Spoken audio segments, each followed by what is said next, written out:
열왕기하 18장입니다. 자, 준비되셨죠? 자, 아무튼 오늘은 좀 속도를 좀 내서 요한복음 9장으로 좀 넘어가기를 바라는데, 근데 아무튼 이 내용들 하나하나가 간단하지가 않아서 여러분들이 이걸 쭉 한번 훑어볼 필요는 있다는 거예요. 자, 우선 여러분들이 이해하고 계셔야 될 게 다윗에서부터 시작해서 다윗이 성전을 만들 재료를 준비를 해요. 그렇죠? 자, 그 다음에 솔로몬이 성전을 건축한단 말이에요. 자, 이건 준비예요. 그리고 여기는 건축이에요. 자, 그런데 솔로몬의 아들 때에 분열이 돼요. 북여로보암, 남쪽은 르호보암으로. 여러분이 우리가 역사서를 통해서 배워야 될 것이 바로 역사를 통해서 하나님께서 우리에게 뭔가 그림을 보여주신다는 거예요. 이게 교회가 서가는 과정이 될 것이고, 서가는 과정 중에 겪게 될 일이고, 또 그 미래를 보게 될 것이고, 이런 거란 말이에요. 자, 우선 하나씩 생각을 해보면, 다윗이 준비를 하고, 그 다음에 솔로몬이 건축을 했는데, 이 성전이 둘로 나뉘어지는 꼴이 되는 거죠. 이유가 뭐였어요? 이 성전 안에 뭐가 들어왔어요? 이방 신전들이 들어왔단 말이에요. 그렇죠? 자, 그러자 이렇게 나뉘어지는 거예요. 그러니까 이것은 다시 말하면 하나님이 다시 세우시는 거죠. 그렇죠? 다윗을 통해서 준비된 성전이 솔로몬의 건축이 되고, 그런데 지금 솔로몬 때에 이방 신전들이 들어오면서 이렇게 나뉘어진단 말이에요. 자, 그리고 이제 여기가 북이고, 북이스라엘, 여기가 남유다, 이렇게 되는 거예요. 여로보암 때는 계속해서 어떻게 됩니까? 산당이 세워져, 산당. 그리고 또 문제가 뭐였어요? 제사장이 아닌, 레위인이 아닌 일반 백성들이 세워집니다. 자, 그러면서 결국 북이스라엘에는 온전한 성전이 결코 회복되질 못해요. 그래서 결국 멸망한단 말이에요. 자, 그러면서 재미있는 것은 여로보암 때의 그러니까 솔로몬 때까지만 해도 성전은 어디에? 예루살렘이라고 하는 곳에 있었는데, 이제 여로보암 때의 성전의 위치가 몇 군데로 나뉘어요? 두 군데로 나뉜단 말이에요. 그렇죠? 그러니까 지금 여기서부터는 성전이 두 개가 돼버렸어요. 그러니까 복수라는 게 복수. 그렇죠?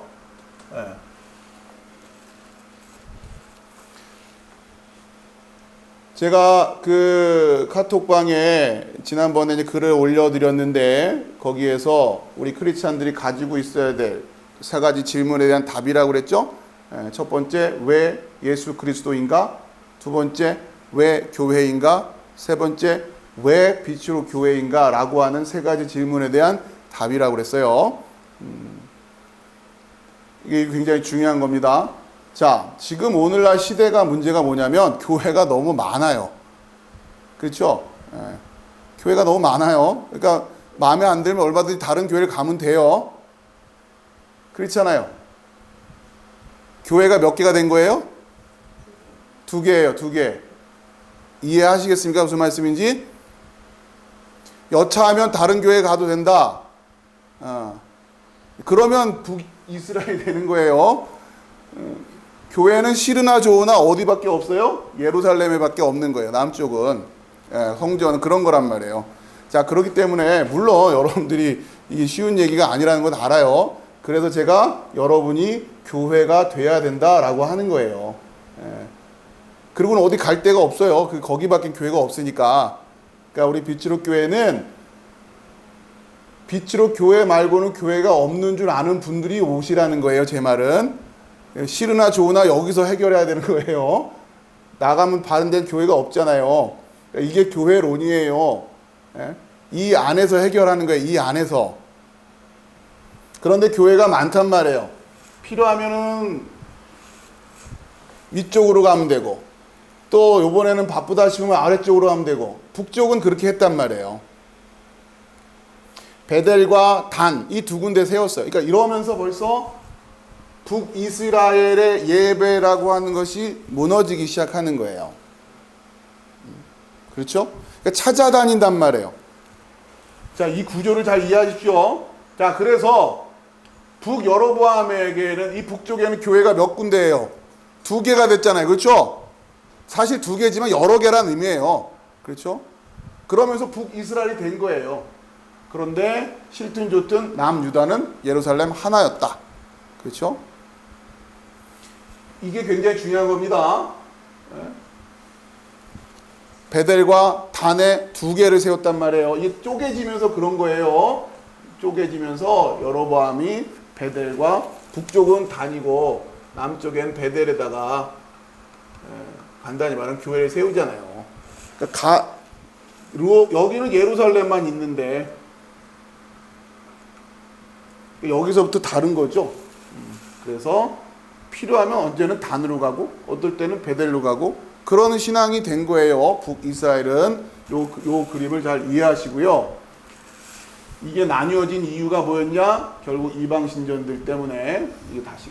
자, 그러면서 지금 결국 이 북쪽은 계속해서 그냥 이렇게 해서 결국 멸망이고 남쪽은 자 여기서부터는 이제 문제가 오르락내리락하면서 가는 거죠. 지난 시간에 계속 꽤 오랜 시간 동안 나름대로 괜찮은 왕들이 나타났는데 문제는 뭐였어요?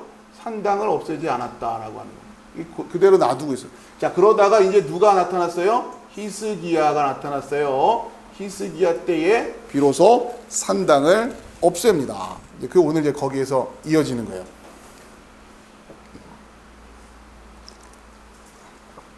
구약 성경은 오늘도 보시겠지만 구약도 마찬가지, 신약도 마찬가지 계속 성전 얘기하고 있는 계속 성전 얘기.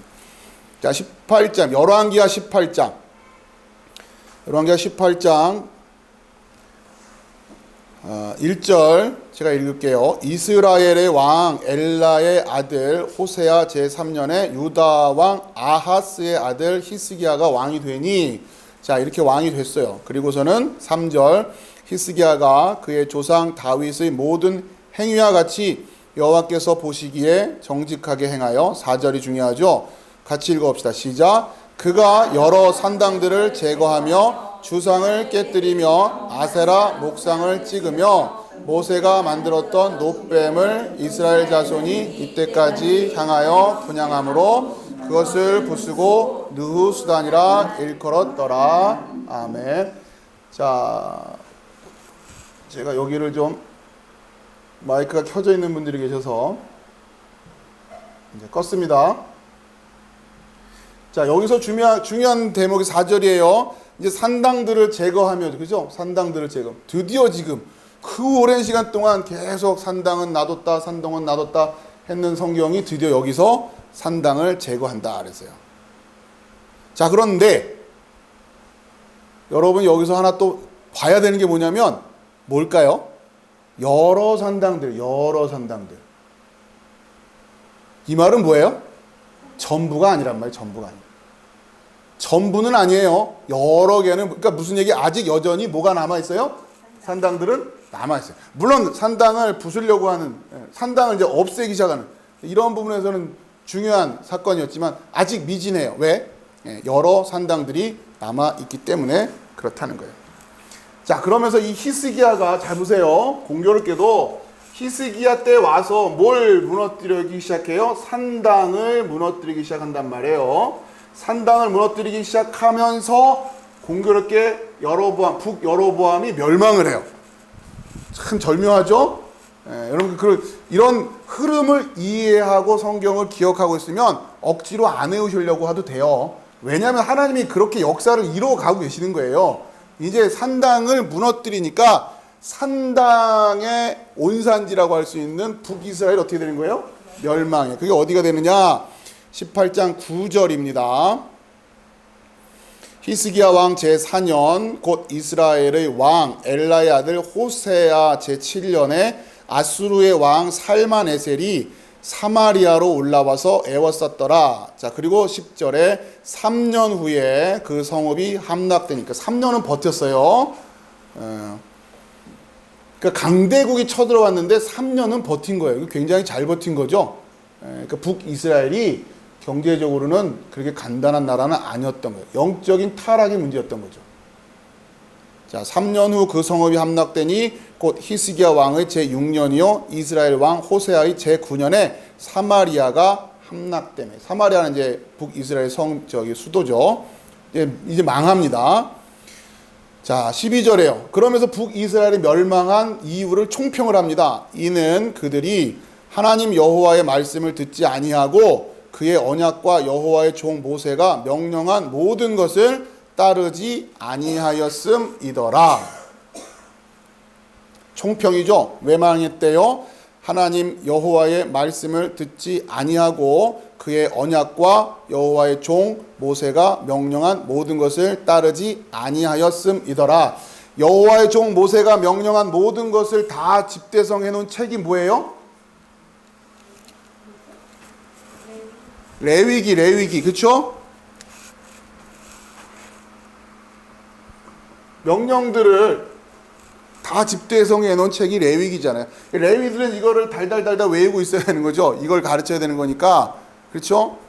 자, 그리고 우리가 배웠잖아요. 레위기에서 벌에 대한 이야기하기에 앞서서 어떻게 하지 말아라? 이거 전체적으로 다 정리하면서 첫 번째, 자기를 위하여 우상 만들지 말아라. 그렇죠?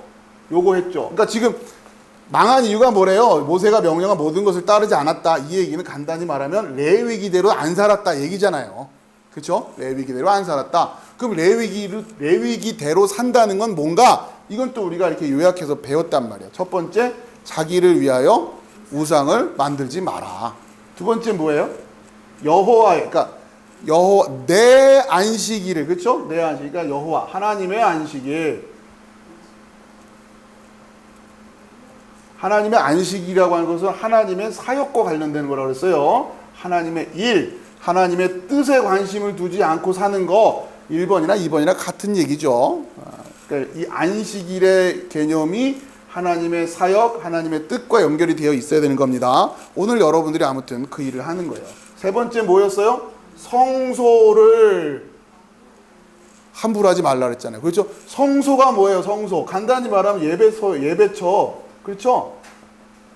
예배처를, 성소를 함부로 하지 마라. 그런데 북이스라엘은 뭐부터 만들어 놓고 시작해요? 성소를 두 군데로 만들어 놓고 시작한단 말이에요. 성소를 두 군데로 만들어 놓고. 간단히 말해서 남편을 둘로 만들어 놓고 신앙생활 하는 거 똑같은 거예요. 결혼 생활을. 이게 온전한 신부라고 할 수 있겠어요? 결혼을 했는데 남편이 둘이에요. 남편을 둘 만들어 놓고 시작하는 거 아니에요? 한 명은 서울에 있을 때, 한 명은 지방 출장 가지, 뭐 이런 겁니까, 지금? 그러니까 여러분이, 이게 무슨 얘기인지를 이해하고, 내가 예배라고 하는 것에 대해서 어떤 의식을 갖고 있느냐가 굉장히 중요하단 말이에요. 적어도 내가 예배를 드린다고 그래. 어디가? 나 예배 드리러 가. 이게 뭔지. 당신 누굽니까? 성도입니다. 어느 교회 성도입니까? 빛지롭게 성도입니다.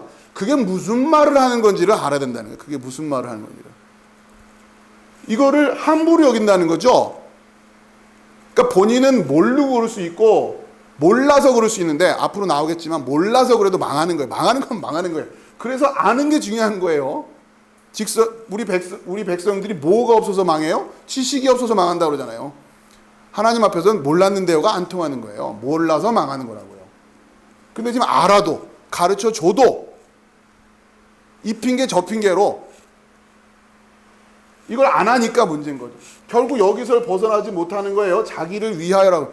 이 자기를 위하여라고 하는 건 여러 가지가 있어요. 자기의 이익도 있는 거고, 자기 체면도 있는 거고, 자기 평판도 있는 거고, 아무튼 하나님의 일보다는 내가 우선이 되기 때문에 이런 상황들이 벌어지는 거예요. 그러니까 성경은 이것이 그러니까 마치 우리가 살아가면서 어떤 느낌으로 하나님이 이거를 우리가 이해하기를 바라는지를 가르쳐 주시려고 자꾸 성적인 문제로 이거를 이어서 설명을 하신단 말이에요. 자기 남편이 처음부터 아내를 둘 데리고서 결혼 생활을 시작한다고 생각해 보세요. 자기 부인이 처음부터 남편을 둘 데리고 결혼 생활을 시작한다고 생각해 보세요. 여러분 그 결혼 생활을 이어갈 마음이 있어요? 처음부터? 난 당신의 신부가 될래요. 해서 오케이 했는데 알고 보니까 그 고백을 또 딴 데서 하고 있네. 그러니까 이런 거라고요. 지금 이 북이스라엘이 벌여놓던 일이라고 하는 게 그런 거란 말이에요. 지금 여러분 그걸 잘 이해하셔야죠. 그렇죠? 그러니까 그냥 상징적으로 두 개가 되는 거예요. 두 개는 100개도 되고 1000개도 되고 한단 말이에요. 원리적으로 단수와 복수이기 때문에 그래요.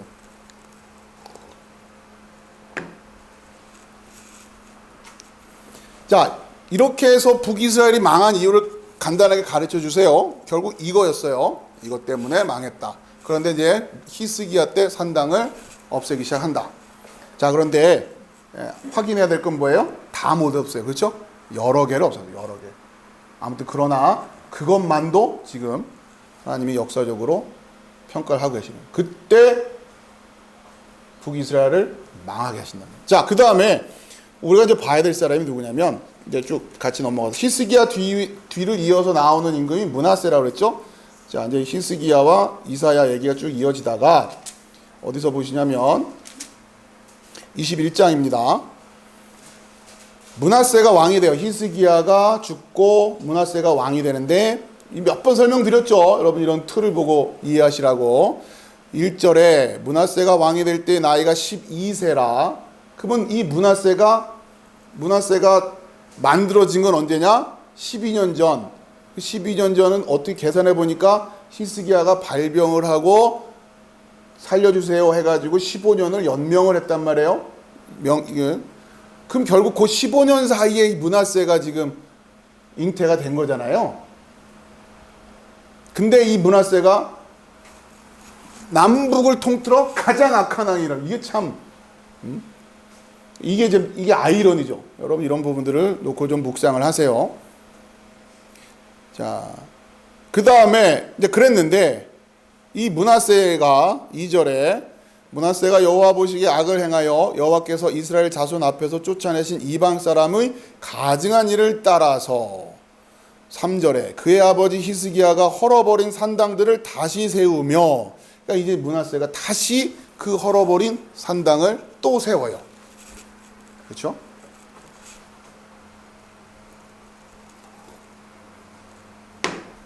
그러면서 산당을 또 세우는 것에서 그치는 게 아니라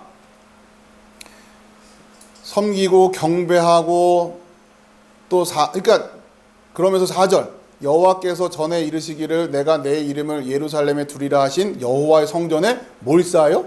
제단을 쌓고, 제가 늘 비유로 말씀드리죠. 옆에다가 이제 불상 갖다 놓는 거랑 똑같은 거라고. 6절에 5절에 또 여호와의 성전 두 마당에 하늘의 1월 성신을 위하여 제단들을 쌓고. 여러분 교회 들어올 때마다 우리 교회에는 막 성황당 같은 게 서 있는 거죠. 쉽게 말하면. 그러니까 여러분 이게 용납이 안 되죠. 여러분의 정서적으로. 근데 여러분이 눈으로 보여줘야만 이게 아니지, 이건 아니지 하고 영적인 현상들의 그 영적인 구조를 이해 못하면 여러분은 맹인이란 말이에요. 아니 세상에 그 교회 안에다가 부처님 갖다 놓고 불상 갖다 놓고 교회 복도에다가 성황당 꾸려놓은 사람들이 어디 있겠어요? 그런 건 안 꾸려놔요. 그런 건 안 꾸려놓는다고요.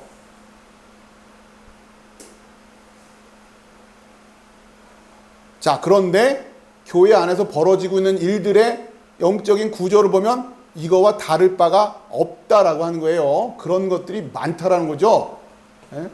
왜?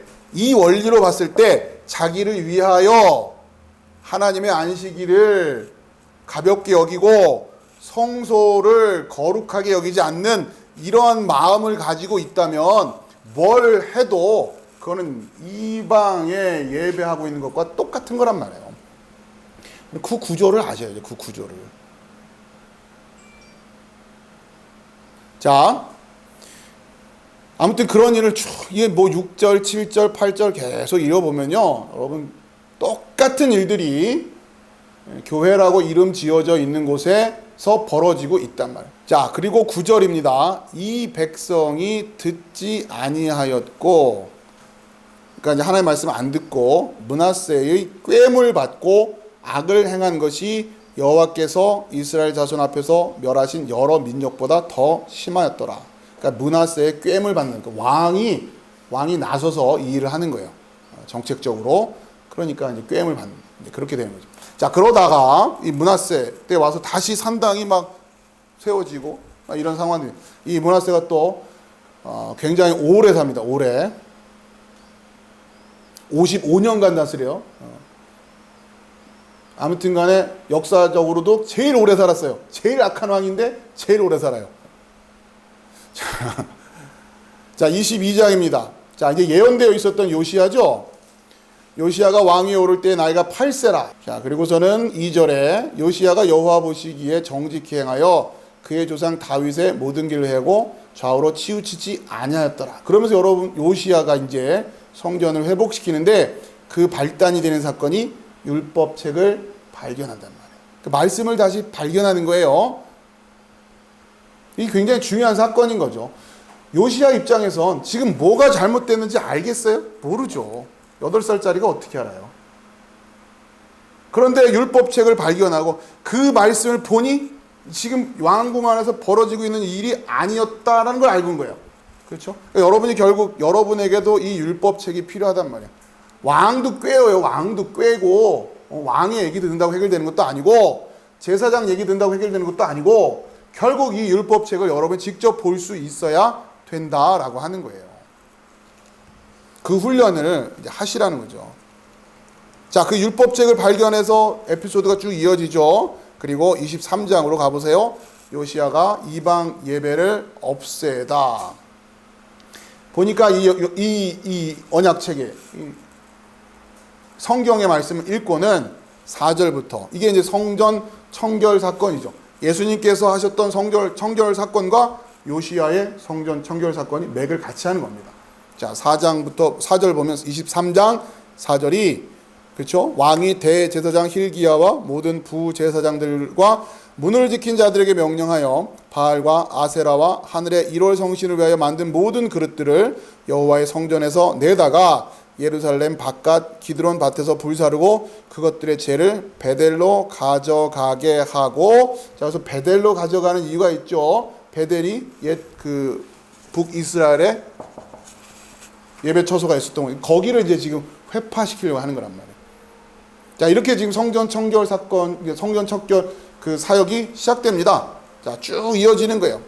그러면서 23장 7절에 보면 여러분들이 보세요. 나중에 23장 7절 또 여호와의 성전 가운데 남창의 집을 헐었으니 성전 안에 남창들이 들어와 있었다는 얘기예요. 남창이 뭐냐? 여러분 아시죠? 남자 창녀예요. 누구를 대상으로 한 창녀겠어요? 여자들을 대상으로 한. 그러니까 간단히 말해서 성전에서 예배 드리는 게 남창과 관계를 맺는 게 예배라고 생각하는 거예요.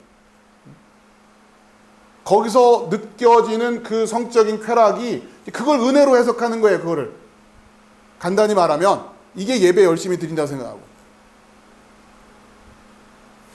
그러니까 그 당시에는 이걸 하나님의 뜻이라고 누구가 가르쳤겠죠. 그렇죠? 이렇게 하는 게 맞아라고 가르쳤을 거 아니에요. 므낫세가 꾀었든 그 당시에 타락한 제사장들이 꾀었든 이거를 방치해 놓은 거 아닙니까? 그래서 하나님의 그 임재를 느끼고 하나님의 어떤 그 만지심이랄까, 그 기쁨을 느끼고 뭐 이런 식으로 설명을 하는 거죠. 이게 예배였고 이걸 하나님의 뜻에 순종한다고 생각을 한 거란 말이에요. 그 당시엔 이게 예배였어요. 자, 나중에 얘기하고요. 자, 그 다음에 여러분 이제 보셔야 될 게 요시야에 대해서 특징적인 게 뭐냐. 12절이에요. 23장 12절. 시작. 유다 여러 왕이 아하스의 다락 지붕에 세운 제단들과 므낫세가 여호와의 성전 두 마당에 세운 제단들을 왕이 다 헐고, 요시야에 와서는 다 헐고라는 말이 굉장히 강조가 돼요. 다 무너뜨렸다. 다. 자, 그 다음에 15절도 보면 또한 이스라엘에게 범죄하게 한 느밧의 아들 여로보암이 베델에 세운 제단과 산당을 왕이 헐고, 자, 그 다음에 19절에 전에 이스라엘 여러 왕이 사마리아 각 성읍에 지어서 여호와를 경노하게 한 산당을 요시야가 어떻게 했대요? 다 제거하대. 그렇죠? 아까 봤던 히스기야 때하고는 어감이 좀 다른 거예요. 딱 20절에 또 거기 있는 산당의 제사장들을 다 제단 위에서 죽이고, 이런 것 굉장히 철저하게 하고 있는 모습을 보여주는 거죠. 자, 24절도 마찬가지예요. 요시야가 또 유다 땅과 예루살렘에 보이는 신접한 자와 점쟁이와 드라빔과 우상과 모든 가증한 것을 다 제거하였으니, 모든 가증한 것을 다 제거했다. 그러자 25절에 요시야와 같이 마음을 다하며 뜻을 다하며 힘을 다하여 모세의 모든 율법을 따라 여호와께로 돌이킨 왕은 요시야 전에도 없었고 후에도 그와 같은 자가 없었더라. 자, 그런데 26절에 그러나 여호와께서 유다를 향하여 내리신 그 크게 타오르는 진노를 돌이키지 아니하셨으니 이는 므낫세가 여호와를 경노하게 한 그 모든 경노 때문이라. 여호와께서 이르시되 내가 이스라엘을 물리친 것 같이 유다도 내 앞에서 물리치며 내가 택한 이 성 예루살렘과 내 이름을 거기에 두리라 한 이 성전을 버리리라 하셨더라. 그러면서 결국 남유다의 역사도 결국 북이스라엘 이미 오래전에 멸망했고, 남유다도 하나님이 뭘요? 예루살렘을, 이 성전을 버리겠다. 그러니까 예루살렘 성전도 버리시겠다 하는 거예요. 그리고 이 사건의 이 연장선상에서 에스겔이 환상을 보는 거죠. 여호와 영광이 성전을 떠나가는 걸 보고, 그리고 그 떠나간 영광이 다시 올 수 있는 그 성전을 누가 짓는다? 포로로 끌려갔다가 돌아온 이들이 그 성전을 짓게 된다라고 하는 그 환상을 보게 된 거죠.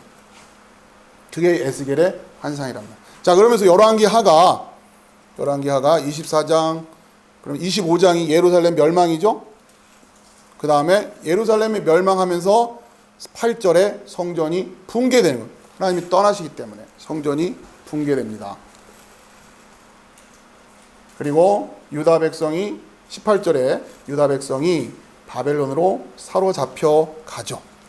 자, 그리고서는 열왕기가 끝나는 거예요. 자, 이 무너진 성전, 포로로 끌려간 하나님의 백성들의 그 이후의 역사는 어떻게 될 것인가? 이제 그게 이제 이어진. 그러니까 역대상은 또 다른 맥락이고, 여러분이 보세요. 역대상까지 끝나고 나서 여러분 이걸 보셔야 돼요. 역대상 쭉 넘어가서 에스라를 가보세요. 에스라. 포로로 끌려갔던 이들이 돌아오면서 다시 그 성전을 회복시키죠. 자, 역대하가 끝나고 에스라가 이어지죠. 자, 돌아온 백성들에 대한 이야기가 쭉 있고, 자, 생각해 보세요. 돌아온 백성들, 이거 간단한 얘기가 아니었어요. 거기 터잡고 살다가 예루살렘 돌아가자 할 때 돌아가기 쉬운 거 아니란 말이에요. 여러분 생각해 보세요. 그렇게 돌아온 이들을 통해서 성전이 재건되는 거예요. 출애굽을 했던 이들을 통해서 성막이 세워지고, 그 성막의 역사의 궤적을 이어오던 성전이 결국 무너지고, 그래서 포로로 끌려가요. 포로로 끌려가고, 그 포로로 끌려갔던 이들이 다시 돌아오는데, 돌아올 때도 간단치가 않잖아요. 몇 번 말씀드렸지만 이미 그 터전을 잡고 살고 있는 것을 떠난다라는 게 보통 결단이에요. 그러니까 못 들어오는 사람들도 있어요. 거기 남아있는단 말이에요. 그리고 돌아와요. 돌아오는 사람들의 명단이에요. 쭉 그들이 돌아오고, 뭐 하러 돌아와요? 성전 건축하는 거예요. 와서. 자, 3장 보세요. 3장 8절에 단락 제목이 뭡니까? 성전 건축을 시작하다. 그렇잖아요. 성경은 끊임없이 이 얘기예요. 성전이 뭔지를 모르면 성경을 모르는 거예요. 그거는 오늘날 말하면 교회가 뭔지를 모르면 아무것도 모르는 거랑 똑같은 거예요. 처음부터 끝까지 성전 건축 얘기다. 자, 그런데 4장은 또 누가 나와요? 성전 건축을 방해하는 사람들도 있어요. 여러분, 이러한 역할로 기록되어지면 안 됩니다. 분별을 잘 하시란 말이에요. 성경을 백날 읽으면 뭐합니까?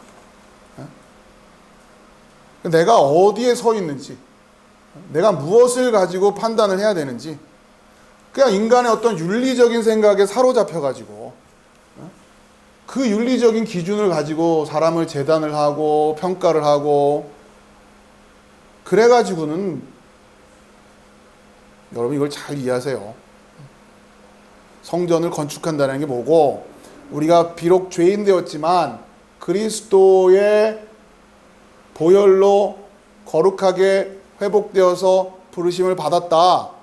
그 이후에 우리가 이제 그리스도 안에서 하나다라고 하는 이 고백이 뭔지, 여러분, 그러니까 인간적인 차원에서의 흠결은 이제 보는 게 아니에요. 그거 자꾸 들여다보면 뭐 할 거예요? 제가 여러분 앞에서 지금 인간적으로 완벽해서 이 말씀을 전하고 있습니까?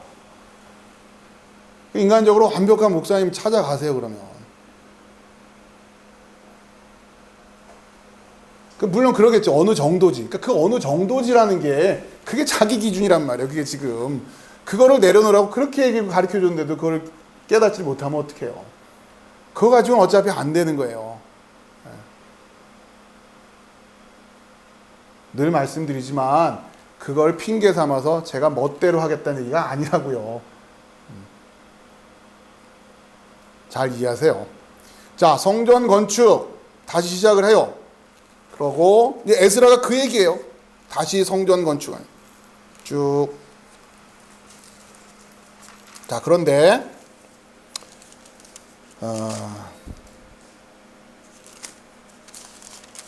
어디를 보셔야 되냐면 10장이에요. 에스라 10장.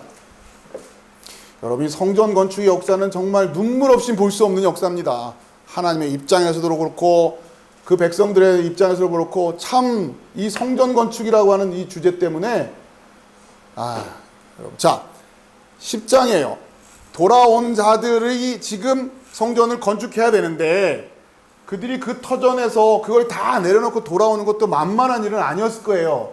자, 그런데 돌아와서 보니 이들이 누굴 데리고 왔어요?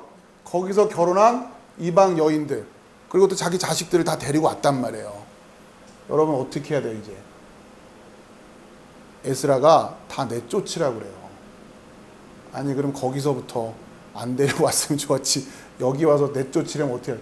여러분 입장이라면 어떻게 생각하시겠어요? 이렇게까지 해야 되나? 자, 봅시다. 이방 아내와 그 소생을 내쫓기로 하다.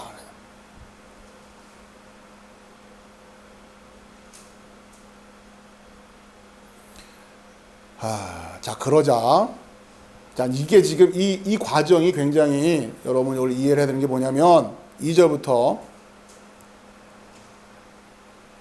엘람 자손 중 여히엘의 아들 스가냐가 에스라에게 이르되 우리가 우리 하나님께 범죄하여 이 땅 이방 여자를 맞이하여 아내로 삼았으나 이스라엘에게 아직도 소망이 있나니, 이방 여자를 맞이는 했는데 그리고 지금 다시 돌아오는데 다 데리고 왔죠. 곧 내 주의 교훈을 따르며 우리 하나님의 명령을 떨며 준행하는 자의 가르침을 따라 이 모든 아내와 그들의 소생을 다 내보내기로 우리 하나님과 언약을 세우고 율법대로 행할 것이라. 자, 이거는 에스라 얘기가 아니에요. 스가냐라고 하는 사람이 에스라엘을 격려하면서 하는 얘기예요. 이게 맞습니다. 에스라에게도 이게 고민이었어요. 여러분 생각해 보세요. 지금 이게 간단한 얘기예요. 지금 한두 명도 아니고 그 이방 아내들 다 끊어버려, 자식들까지. 이거 간단한 얘기 아니잖아요. 그렇죠? 자, 그러자 에스라도 아마 고민하고 있었겠죠. 그때 스가냐가 에스라에게 격려합니다. 그렇게 하는 게 맞습니다. 그래야 우리에게 소망이 있습니다. 이거를 생각해 보세요. 지금 하나님의 역사를 이렇게 이어오고 계셨는데 지금 이 산당 없애지 않은 것 때문에 지금 계속 처음에는 작은 것에도 시작하죠. 조금씩. 그런데 이렇게 됐단 말이에요. 솔로몬이 이방 여인들을 아내로 맞이하면서 자신의 세를 과시하고, 그러면서 이방 신전이 하나씩 들어오기 시작하고 성전을 가득 채우고, 왜 이 성전이 하나님의 거룩이 떠났는지 우리 너무 잘 알지 않습니까? 우리가 그것을 다시 세우고 회복하는 일에 우리가 지금 쓰임받고 있는데, 여기서 지금 우리 인간적인 생각과 인정으로 머뭇거릴 일이 아닙니다. 하나님의 역사를 생각하셔야 됩니다. 이러면서 지금 격려하고 있는 거예요. 자, 4절 잘 보세요. 이는 당신이 주장할 일이니 일어나소서, 우리가 도우리니 힘써 행하소서 함이라. 에스라가 이 명령을 내릴 수 있었던 이유는 이렇게 에스라를 든든히 뒤에서 뒷받침해주고 있었던, 어떻게 보면 에스라보다 더 믿음으로 서 있었던, 그러나 에스라가 가지고 있는 리더로서의 그 딜레마가 있는 거죠. 그 순간에 에스라, 어떻게 다 나가라고 그래? 너무 사랑이 없는 거 아니야? 그러질 않았다고요. 지금 우리가 무엇을 하고 있는 상황인지를 알기 때문에, 하나님의 뜻이 뭔지를 알기 때문에, 인간들이 다 엉망으로 얽어놓고 뒤죽박죽 해놓은 거, 결국 그걸 다시 회복시켜야 된단 말이에요. 거기에 우리의 사적인 감정이나 인간적인 어떤 정감으로 연연해서 될 일이 아닌 거죠. 아니, 솔로몬부터 그랬을 거 아니에요. 지금 자기가 데려오고 마누라가 여보 나 소원이 하나 있는데 당신 나 사랑한다며, 나 고향에서 내가 섬기던 그게 있거든, 나 그 신상 하나만 세워주면 안 될까? 나 사랑한다며, 나 밥 안 먹을 거야. 이렇게 시작했는지도 몰라요. 혹은 자기 딸을 시집 보내면서 외교적으로 다 좋은데 우리 신상 하나만 거기다 세워주면 당신네 나라와 우리나라가 든든한 형제관계임을 우리가 확인하겠소. 절대로 당신네 나라 침략하지 않겠소. 우리 바다 앞에서 마음껏 고기 잡아도 되게 하겠소. 그거 하나만 세워주면, 이렇게 시작했을지도 모르죠. 그런 전략을 가지고 시작했을지 몰라요.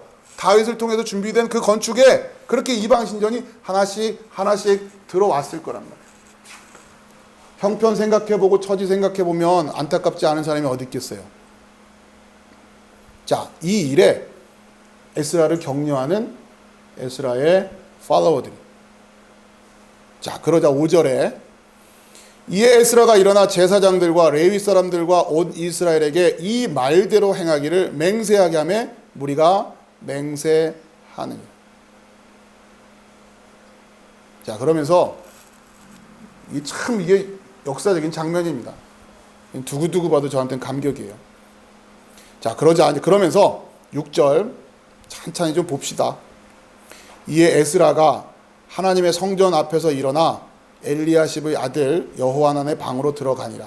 그가 들어가서 사로잡혔던 자들의 죄를 근심하여 음식도 먹지 아니하며 물도 마시지 아니하더니, 유다와 예루살렘에 사로잡혔던 자들이 자손들에게 공포하기를 너희는 예루살렘으로 모이라. 누구든지 방백들과 장로들의 혼시를 따라 3일 내로 오지 아니하면, 3일이란 얘기는 이 당시에 이 팔레스타인 지형상으로 3일 하면 제일 끝에서 출발해도 도달할 수 있는 그 거리, 그 시간이, 그래서 사흘길 이런 표현을 쓰는 거예요. 3일 내로 오지 아니하면 그의 재산을 정몰하고 사로잡혔던 자의 모임에서 쫓아내리라 하매, 힘들게 바벨론에서 포로로 다시 돌아와서 그때도 나름 결단하고 온 사람들인데, 쉽지 않게 온 사람들인데 거기서도 쫓아내겠다고 지금 에스라가 이러고 있잖아요. 3일 내로 오지 않으면. 유다와 베냐민 9절입니다. 모든 사람들이 3일 내에 예루살렘에 모이니 때는 9째 달 20일이라. 자, 아무튼 모여요. 그러니까 또 모입니다.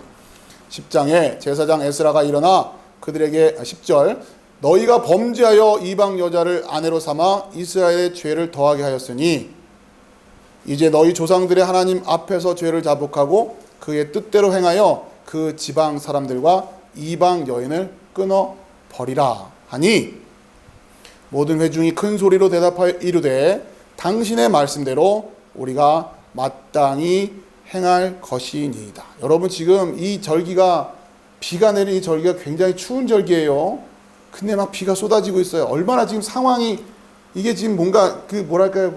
아무튼 간에 그 소리 그 속에서 이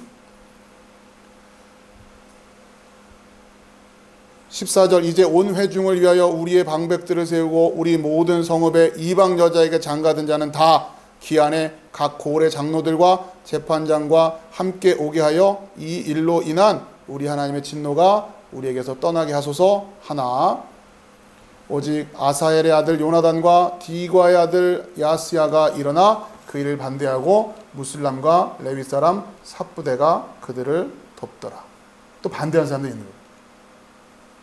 반론이 있을 수밖에 없겠죠. 그렇죠? 자, 보니까 이제 이게 에스라가 이러면서 끝나는 겁니다. 이제 그렇게 이제 하는데 이방 여자와 결혼한 남자들이 확인을 시켜주는 거죠. 18절에 제사장 무리 중에도 있었고 23절에 레위 사람 중에도 있었고 24절에 노래하는 자 중에도 있었고 자, 그러면서 쭉 그 명단이 기록이 됩니다. 마지막 44절에 이상은 모두 이방 여인을 아내로 맞이한 자라 그 중에는 자녀를 낳은 여인도 있었더라. 그렇죠. 이렇게 에스라가 끝나는 거예요. 그리고는 그 성전을 세워나가는 이어서 느헤미야가 그 성전의 성벽을 세우는 일을 하는 거죠. 결국은 이렇게 역사서가 마무리가 끝까지 성전 이야기. 자, 이 역사의 무게감을 여러분이 좀 느끼시고 하나님이 성전 건축에 대한 교회를 세우는 일에 얼마나 마음을 쏟고 계시는지를 여러분이 아셔야 된단 말이에요. 자, 그래서 이제 여러분 들어갑니다. 여러분 나눠드린 교재로 이제 드디어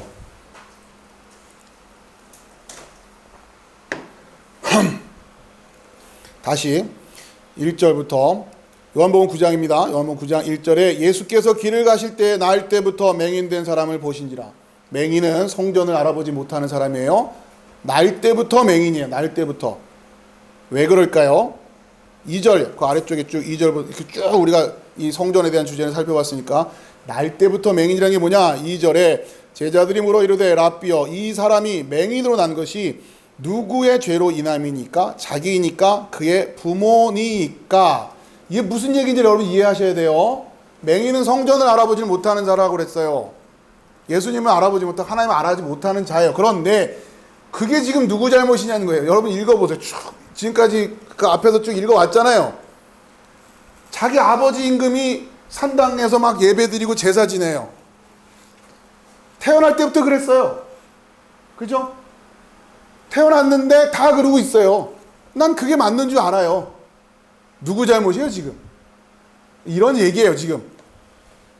좀 이해가 되십니까 이제? 다 그렇게 하는데 다 그렇게 이방 여인들한테 장가들고 다 그렇게 했는데 누구 잘못입니까? 누구 잘못? 물론 이들은 그런 의도로 물어본 게 아니지만 성경은 그 의도를 가지고 쓰고 있는 거죠 지금.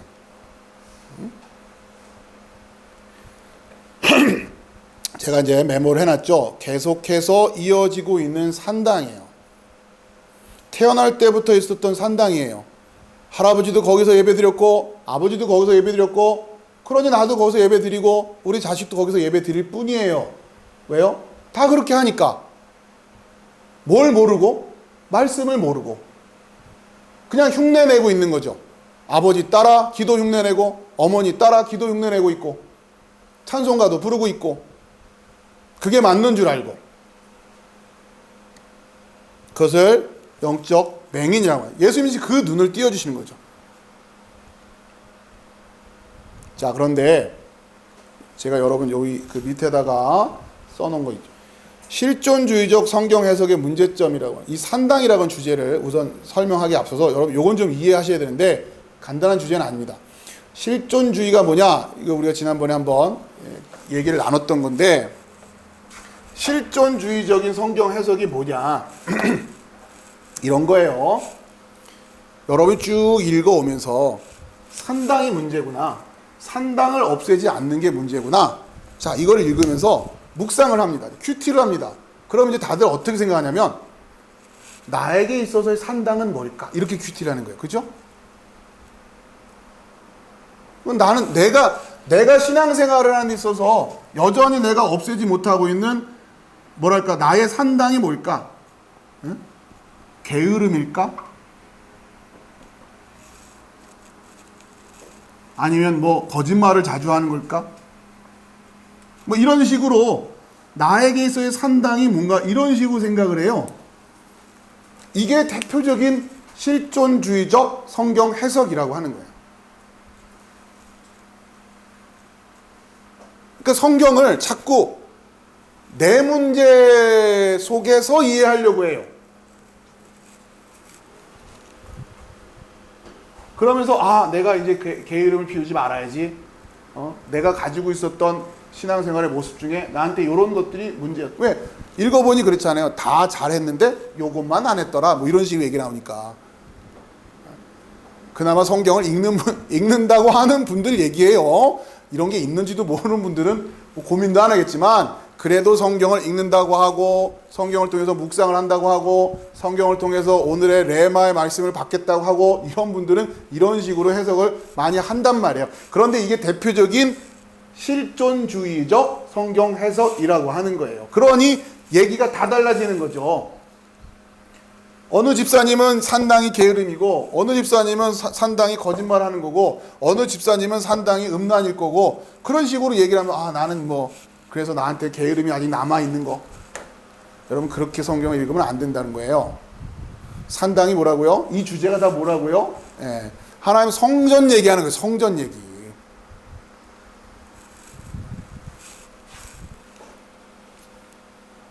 자, 제가 해놓은 걸 보고서 다시 설명을 드릴게요. 실존주의적 성경 해석의 문제점. 실존주의라고 하는 문제의 설정의 기준이 자기 자신이에요. 그래서 문제도 내가 규정을 해요. 나는 돈이 문제야. 나는 건강이 문제야. 나는 성격이 문제야. 나는 너무 욱하는 게 문제야. 다 좋은데 욱하는 것만 안 하면 산당을 없애는 걸 건데, 이런 식으로 생각을 한단 말이에요. 자, 그게 아닙니다. 자, 산당을 만약에 아까 잠깐 설명드렸지만 교재 보세요. 실존주의적 해석하면 이런 거예요. 오늘의 본문에서 산당이 뜻하는 것이 무엇일까요? 이렇게 간다고요.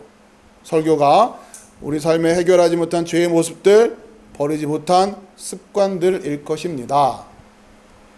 물론 이 죄의 모습, 버리지 못한 습관들을 놔두란 얘기가 아니에요.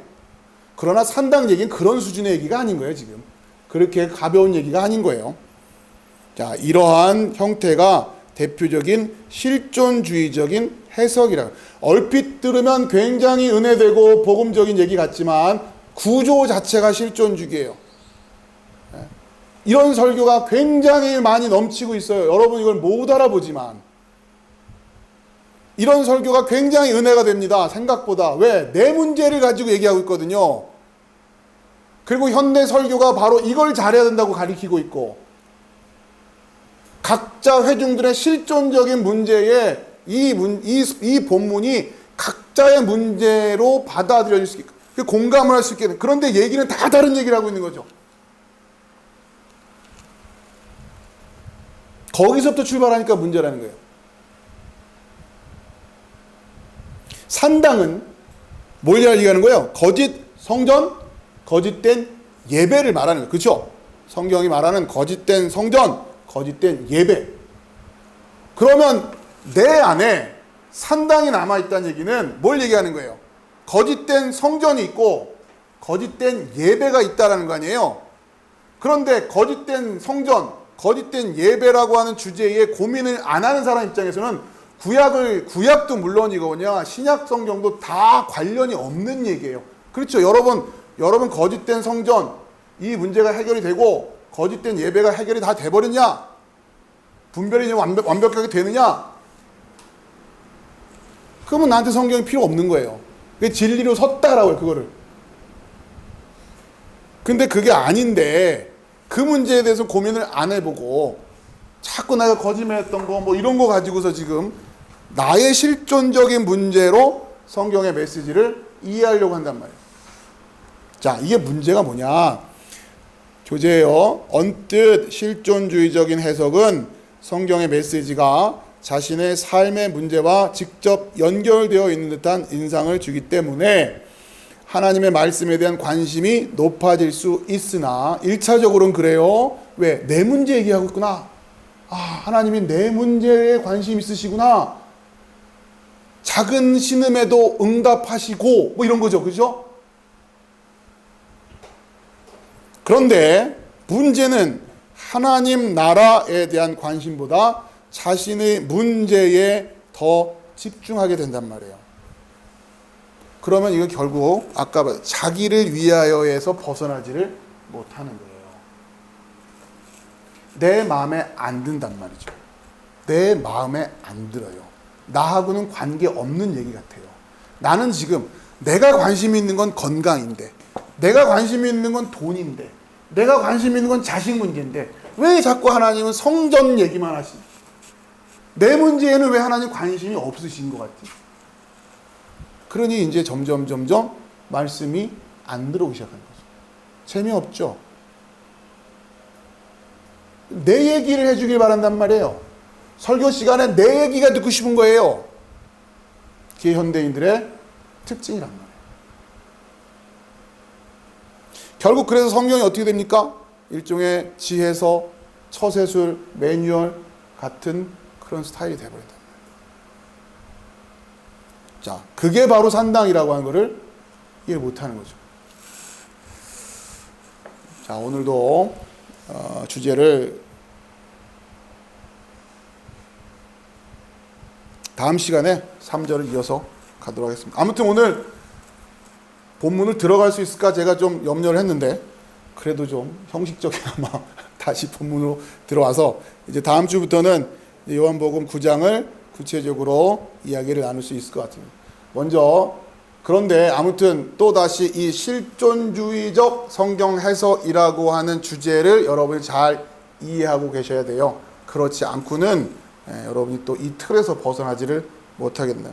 다음 시간에 이걸 좀 더 이어서 말씀을 드리고 그 다음에 3절 이어서 나누도록 하겠습니다.